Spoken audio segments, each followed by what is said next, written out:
Hey guys, আসসালামু আলাইকুম। আজকে আবারও আপনাদের সাথে অনেক দিন পরে একটা ভিডিও ছাড়তেছি। মানে আমি যখন ভিডিও ছাড়ি তখন 3-4টা একসাথে ছাড়ি, আর যখন ছাড়ি না তখন ছাড়ি না। তো যাই হোক, তো এখন আমরা যাচ্ছি নাইট ড্রাইভে। এখন বাজে রাত 10টা, তাও রাস্তা ফাঁকা নাই, দেখে মনে হচ্ছে কেবল সন্ধ্যা 7টা। তো আমার অনেক দিন থেকে শখ ছিল যে আমি নাইট ড্রাইভ করব, কিন্তু এইবার পূরণ হইল। কারণ খুলনা যাওয়ার সময় নাইট ড্রাইভ হয়েছিল, আসার সময় ঘুম যা ধরছিল তখনও হয়নি। আমার নাইট ড্রাইভ অনেক ভালো লাগে। তো যাই হোক, আপনাদের সাথে কথা বলতে বলতে এখন আমরা সাত মাথায়। আমাদের কোনো ডেস্টিনেশন নাই, আমরা শুধু ঘুরতেছি, কারণ গাড়ি ঠিক করানো হয়েছে আর টেস্টও করা হয়নি। আর পরের দিনই আমরা রাজশাহী যাবে ঘুরতে। আমরা গ্যাস নিলাম, পুরো শহরটা ঘুরে দেখলাম। আমার কাছে অনেক ভালো লেগেছে, কিন্তু এটা মনে হচ্ছে না যে 10টা-11টা, মনে হচ্ছে কেবল সন্ধ্যা। তো আমার কাছে অনেক ভালোই লাগতেছিল। তো আমাদের নাইট ড্রাইভ শেষ, আমরা 10টার দিকে বের হয়েছি, 11টার দিকে এসেছি। 1 ঘন্টা আমরা ঘুরেছি পুরো শহর। তো এখন আমরা যাচ্ছি বাসায়। তো এটা ছিল অনেক দিন পরের ভিডিও। এইটার সাথে আমি কোন ভিডিও দিব সেটাও বুঝতেছিলাম না, সেই জন্য আমি এটা দিয়েছি। তো কালকে আমি দই বানিয়েছি, আর দই বানানোর রেসিপিটাও আপনাদের সাথে শেয়ার করব। এখন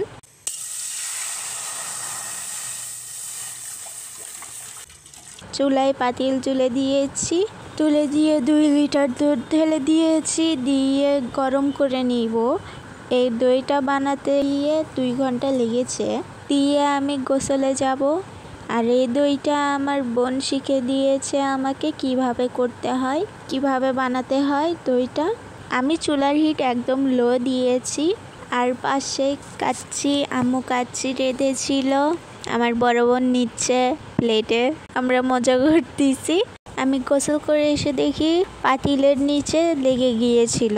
তো আমি আবার অন্য পাতিলে ট্রান্সফার করলাম।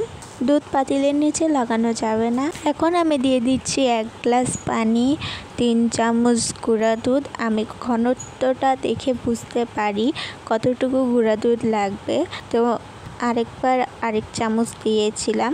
তো মোট মিলে আমি 4 চামচ গুঁড়া দুধ দিয়েছিলাম। দিয়ে অনেকক্ষণ ধরে নাড়তে হবে জিনিসটা।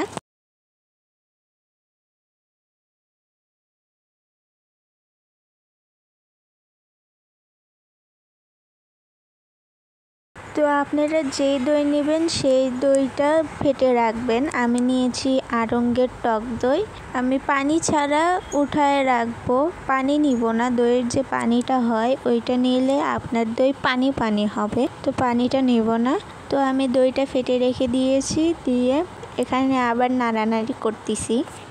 তো আমাদের দইটা হয়ে গেছে, দইটা শুকিয়েও গেছে, মানে জাল দিতে দিতে শুকিয়ে গেছে, আবার একটু লালচে লালচে কালারও এসেছে। ঠান্ডা করে একটু গরম গরম রেখে এখন আমি দইটা ঢেলে দিব। যেই দইটা আমরা ফাটিয়ে রেখেছিলাম ওইটা 1 হাত দিয়ে ঢালবো আর আরেক হাত দিয়ে নাড়বো। তো এখানে আমি নিয়ে নিয়েছি মাটির পাতিল, এটা কালকে আম্মু নতুন কিনেছিল, তো ওটাতেই এখন ঢালবো। আর হ্যাঁ, একটা কথা, ধুয়ে মুছে নিতে হবে যাতে দইয়ে পানি না লাগে। তো এইটা সবসময় মনে রাখ, পানি লাগলেই আপনার দই পানি পানি হবে, তো সবসময় মুছে নিব। ঢাললাম, এখন আমি র্যাপিং পেপার দিয়ে র্যাপ করে গামছা দিয়ে মুড়ে রেখে গরম চাকায় রেখে দিব। আর কিচেনটাও আমি অনেক নোংরা করেছি, আমি রেখে দিয়েছি ওভেনের মধ্যে। তো কালকে আবার দেখা হচ্ছে দই কী রকম হইল। তো এখন বাজে 2টা, কেবল আমি দুপুরের খাবার খাচ্ছি, খুব ভালো খাচ্ছি। তো কালকে আবার দেখা হচ্ছে আপনাদের সাথে। তো এই তো আমার 1 পাতিল টক দই রেডি। সকালে ঘুম থেকে উঠে দেখি অলরেডি বের করে খাওয়াও হয়ে গেছে। আপনাদের সাথে শেয়ার করলাম এটাই, যে দই কীভাবে বানাতে হয়। তো আজকের ভিডিও এই পর্যন্তই। আশা করি ভিডিওটি অনেক ভালো লেগেছে বা উপকারে আসবে আপনাদের। দইটা বানাতে আমার 2 ঘন্টা লেগেছিল প্রায়। তো যারা যারা এখনও লাইক শেয়ার সাবস্ক্রাইব করেননি তাড়াতাড়ি করে নেন। আজকের জন্য এইটুকুই, ততক্ষণে টাটা।